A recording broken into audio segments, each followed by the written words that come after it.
muzeju vazduhoplovstva u Surčinu, pored stalne postavke, posetioci su u noći muzeja mogli da vide i minijature, makete vazduhoplovnih objekata i modele aviona, jedrilica i helikoptera.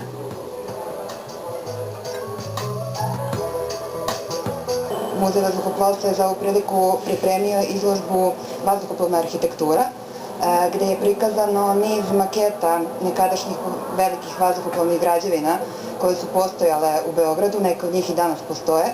Izložene su makete komande vazduhoplovstva sagrađenih 1935. Zatim maketa starog beogradskog aerodroma kao i novog beogradskog aerodroma koji ove godine takođe obeležava veliki jubilej, 50 godina svog rada. To su sadržaji koji su pripremljeni za ovu priliku, naravno pored stalne postavke koja ostaje neprikosnovena i fascinantna uvek. Posebno mesto su imali maketari koji su izložili radove, ali i na licu mesta pravili makete letelica.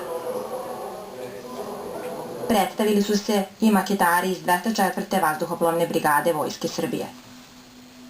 Organizovana je postavka maketa u svom periodu od prvog dana kako je ta avijacija nastala do današnjih dana. Učesnici su recimo i Panon, maketarski klub iz Pančeva koji se bavi maketama brodova, tako da je to čitava jedna celina zaokružena.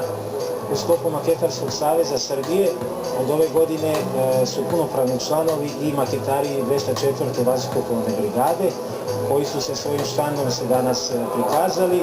Ujedno su uz promovisanje svoje jedinice promovisali smo i 100 godina vazduhoplovstva Srbije i 50 godina borbenog aviona MiG-21 naših branioca neba.